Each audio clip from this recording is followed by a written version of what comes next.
25 years old, and I'm currently starting a fitness program with Jason. Hey guys, what's up? My name is Jason. I'm Candice's trainer for today.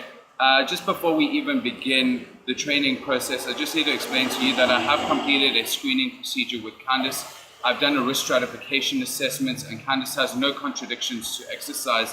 She needed no further clearance and didn't need any sort of additional kind of clearance from a physician or from her doctor. And as a trainer would say, she's an asymptomatic client. Okay, so onto our workout for today, guys. We have a 15-minute workout for you.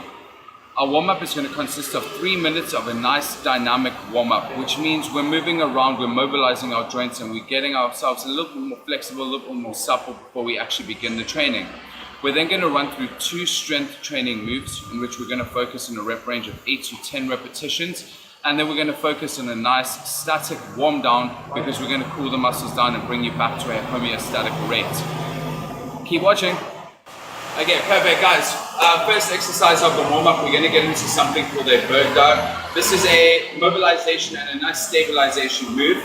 Okay, so what Candice is going to do is she's going to extend her right arm out for me, okay, directly straight above the head, and I want her to bring her left leg, the opposite side, all the way out for me, okay, making sure she maintains a neutral spine and keeps looking up in order to keep that spine nice and lined. She will then close it in and switch over to the opposite side. Extension, coming down, big breath in, and breathe out onto the opposite side. That is the bird dog, guys.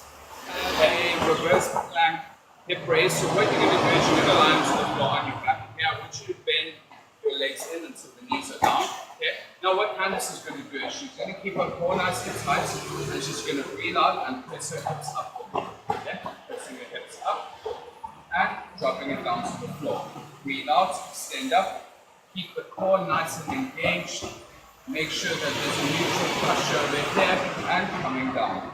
Breathe out, stand up, and going down. We're going to get a bit more dynamic. We're going to start moving from left to right. Okay, we're going to get into some side lateral lunges. Candice is going to stand in front of me. What you're going to do is you're going to step to the right hand side and stretch the inside of that leg. Ready, get into the adductors and the gracilis. Return back to center for me, and over to the left hand side. There we go. Returning back to center, step to the right, get a nice stretch in there, back up, and to the left hand side. We're going to go into a step up. Okay, we're aiming to mobilize our hips a little bit more here, increase the cardio rate. So what Candice is going to do, she's going to just get a little box. You might have one at your gym, and all you really want to do is you just want to step onto the box and step back down, alternating from either side. Okay, let's see how Candice does this. Okay, so stepping on the right leg up, stepping back down. Now on the left hand side, up, back on the left hand side, down. There we go. Now whenever Candice is stepping up, she's really making through that she's driving through those legs. There we go. Guys, get your client seated onto the box. Okay, what we're going to do is we're just going to activate the shoulder group now. Okay, so all Candice is really going to do, she's going to hold her arms straight out in front of her, and she's going to get some flexion going up, coming down, and then we're moving out laterally and coming down. Okay, so just give me this. There we go. Flexion, just coming to in line with the shoulder blades. Okay, just for the meantime, this is still a warm-up, and now we're going to go out laterally, Candice. There we go. Coming down. Now, Candice really wants to make sure her core is nice and tight here. Okay, we're driving through the rectus abdominis, activating the shoulders, the rear deltoids. Okay, we're going to get their heart rate up a little bit, so I'm going to send Candice into a couple of jumping jacks, guys. So in a nice starting position, are your legs together and your hands next to your side for me. Okay, what I want you to do is you're going to jump out. Okay, then take your hands up above your head, come back down and jump in. Once you feel a little bit more comfortable with the movement, you can increase your speed in and out. So let's try to do that. So after those jumping jacks, heart rate should be a little bit high. You've had a couple of seconds of recovery. We're really going to go into getting that heart rate just a little bit higher, but now we're going to mobilize the body a little bit more. So I'm going to get Candice jogging on the spot for me, okay? So just jogging on the spot. Now, we want to increase the tempo, so Candice needs to increase the height of her knees to in line with her hips. There we go.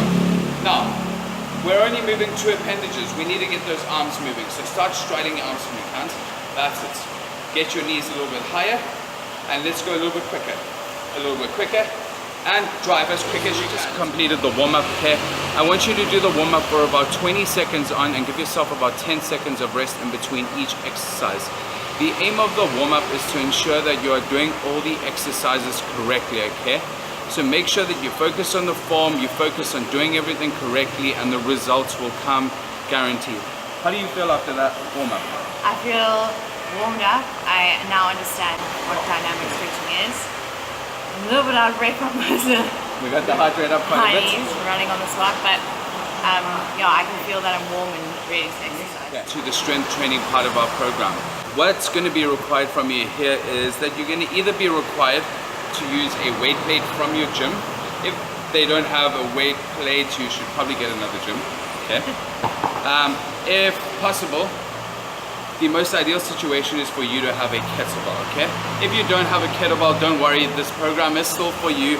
You can use a dumbbell. This is an aerobics dumbbell, but you can use any form of dumbbell which is adequate to the weight and the resistance that you're going to. So, onto the workout, guys. We're focusing on strength training today. So we are working within a repetition range, okay? So our rep range is 8 to 10 repetitions, but we're still working with a heavy weight. So what I want you to do is I want you to go into the gym and you're going to choose a weight in which you think you can achieve 10 repetitions of each exercise with. So Candice has gone ahead and she has picked a 12 kilogram kettlebell. Okay, so we're going to move on to the next exercise and let's see how Candice copes with it. Hey guys, we're going to get into some kettlebell stuff. Okay, remember 8 is the minimum requirement. I want you failing at 10. So onto the exercise. You want to get your legs in line with your shoulders, hinge your hips back a little bit. The kettlebell is in front of you. From here, you're going to bring the kettlebell up. You're going to turn and rotate the wrist into a clean position. From this clean position, you're going to come out and you're going to press the weight over your head. This is for the more inexperienced person. For the more experienced person, they can do a Neanderthal method, which is slamming it over your wrist like that. If you don't feel confident, just remember, bring it down, turn, rotate, and back to that front position. When you're in that front position, nice and square. Okay, so I'm going to get Candice on to the snatches. Let's see how she does here. We're just going to assess everything. So, her legs are in line with her shoulders. Okay, she's going to hinge her hips. That arm's going to come down in front. Back is nice and straight, looking up. I want you to bring that up, Cat. Elbow hard, turn and rotate. Okay, perfect. So, I want you to put that weight down nice and safely. That's perfect, okay. So guys, don't be deterred by this. Candice has chosen a weight that's just a little bit too heavy for her. Okay? Just gonna bring her back a little bit, make sure she's doing everything properly and she's making sure that she does the right technique. This is the most vital part when it comes to training. Okay. So, I've given Candice an 8 kilogram kettlebell now. Let's see how the movement flows a little bit better. Coming up, turn and rotate, and press over your head. Coming back down, come up for me, turn and rotate, and press up. Now let's focus on our breathing pattern. Breathe out, catch your breath, big breath in, breathe out. When you press it, try and keep your arm more to 90 degrees. And now press. There we go. Do you feel the difference in the shoulders there? Yeah. It taps the shoulders quite a bit more. We've just completed the kettlebell snatch. Kant, could you be able to tell everybody how to do a kettlebell snatch for me? Yes. Feet in line with your shoulders. Hinge at the hips, bending down. Keep your body nice and square. Pulling it up to 90 degrees and exhale as you push up. Okay guys, so that's how we're going to complete the kettlebell snatch. Okay. Exercise 2 guys, we're going to get into a sumo squat with the kettlebell, and as we're going to come up, we're going to pull that into a high pull. So I'm just going to run through the exercise with Candice first, and then we're going to move on to Candice and do a little bit of correction exercises where required. Okay. Get your legs just outside of your shoulders and point it at about 60 degrees. Okay. From here, hang the hands in the front of me. I want you to hinge the hips back, keep looking up, and you're going to grab the handle of the kettlebell.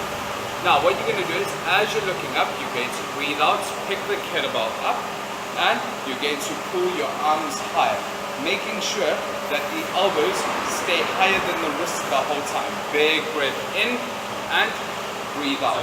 Legs just outside of your shoulders, turning out to about 60 degrees, hands straight down in front. I want you to hinge your hips back, drop down, maintaining a straight spine. There we go. Grabbing the handle, pick it up, and that's it. Big breath in, breathe out. Now, keep your legs nice and flat. Make sure your spine stays straight. Up. You feel that in your abdominals? So we've just completed the second exercise. Candice just did the sumo squat high pull. Ran through the exercise and her form is great, her technique is great. We really just focused on making sure the breathing pattern was correct. And Candice, could you be able to tell everybody how we would do a sumo squat high pull? Feet a little bit wider than your shoulders, turn up to 60 degrees. Same with the previous exercise, hinging at the hips. Yeah. Hinge at the hips. Pull down, pick up, elbows always above your wrists, and breathe out as you pull, and then Candice is feeling a little bit fatigued from that. Make sure you focus on the form and doing it correctly. If you do things a little bit better and you focus on the form and technique, the results will come in half the time. I guarantee you this. We've just finished our warm-up. We've just done our workout. We're now going to move on to the cool down. Okay, so cool down is more static based stretching, means we're staying in one position for a set amount of time and we just hold the muscle at its maximum amount of tautness. Our first static exercise, what I want Candice to do is she's going to stand on one leg for me. Okay? Okay, she's standing on her right leg. She's going to take her left hand, she's going to grab the bottom of her ankle, and what I want her to do is I want her to pull her heel into a bum, stretching that quadricep. You want to hold this for about 20 seconds. Next exercise, guys, we're going to go into some posterior chain stretching. Okay, so what I want Candice to do, take her right foot, step forward for me, have those toes up, okay? Now we're going to hinge at the hips. Okay, so when we hinge here, you should automatically feel a little bit of tension in your hamstring, okay? Take your hands, place them on your knee for me, breathe out and lean forward. Okay, now we want to try and avoid this rounding of the back. So bring it up a little bit more, make sure your spine's straight. If you feel that stretch more in your hamstring, fantastic. We're going to get into a hip flexor stretch. Okay, so we're really going to be stretching this region around here. So what I want you to do is you're going to drop onto one knee from your hands. Okay, now from here, I want you to start leaning forward for me. Make sure your knees don't go in front of your toes, but are in front of your ankle. Okay? From here, I want you to press your torso out. And you feel that stretching in your hip flexors. Okay? You just lean forward. You're going to hold this for about 10-15 seconds. Try not to bounce on the muscle, so avoid bouncing. Just stay in one set position. We're going to get into a nice little piriformis stretch. We're going to stretch out the gluteal region, open out the hips a little bit. So what it's going to require of us is for us to go down to the floor. Okay. Now, what you want to do is you want to bend your right leg in. Okay. Bring that left leg up and fold it in for me. Okay. There is an upside down triangle in the middle of your legs. Take your hands, place it through, reach around the outside for me, and grab. Now, from here, what I want you to do is pull your knee into your ankle, and you hold. When you feel that stretching in your glutes, 3, 2, 1, drop down, take that leg out, and then switch sides. It's called a thoracic stretch. Okay, so what we're going to do is we're going to get Candice to take her left leg, slide it underneath her right leg. Okay. We're then going to get her to take her right leg and bring it over her left leg. Okay. Then I want her to place the back of her elbow. So the back of her elbow is going to go behind the knee, and she's going to turn, rotate, and look behind her. The more she turns and rotates, the more she needs to push this knee across. Keep looking across, she'll get a nice stretch along the gluteal region and that tibial band. Now I want you to push the chest out. There we go. Release. Okay. Bring that leg straight out in front of you. Start the other one out. Right leg under left leg over right leg. The back of Candice's elbow, she turns and rotates. Keeps pulling that leg across and look behind you, push your chest out. Last cool down exercise, guys, we're going to get into a nice tricep stretch and a latissimus dorsi stretch. So what I want Candice to do, bring your left hand up over your head for me, fold that behind. I want you to take your right hand, grab your elbow, and you're going to pull your elbow down. Do you feel that stretching? yeah. Right over here? Okay, do you feel anything over here? And now, if you want to increase the stretch, You just lean over to the side that you came out on. How does that feel? Yeah. That feels good? Yeah. Perfect. Return back to center. Yeah, perfect, guys. So we've come to the end of our workout. We've done a warm-up, we've done a workout, and then we've done the cool-down. Candice, how did you find that cool-down? It was really nice. I could feel my muscles relaxing and easing and stretching where I worked them. So that was good. Okay, guys. So just remember, whenever you're starting off with your program, you want to be nice and dynamic in the warm-up. Okay. When you get to the workout, you want to do it properly and you want to be effective when you are working out. When you get down to the cool down, allow your body time to relax and to really ease into the state of kind of a homeostatic range, okay? Otherwise, thank you very much for watching our video. We hope you learned a little bit. I feel like Candice learned a little bit. And see you at the next one.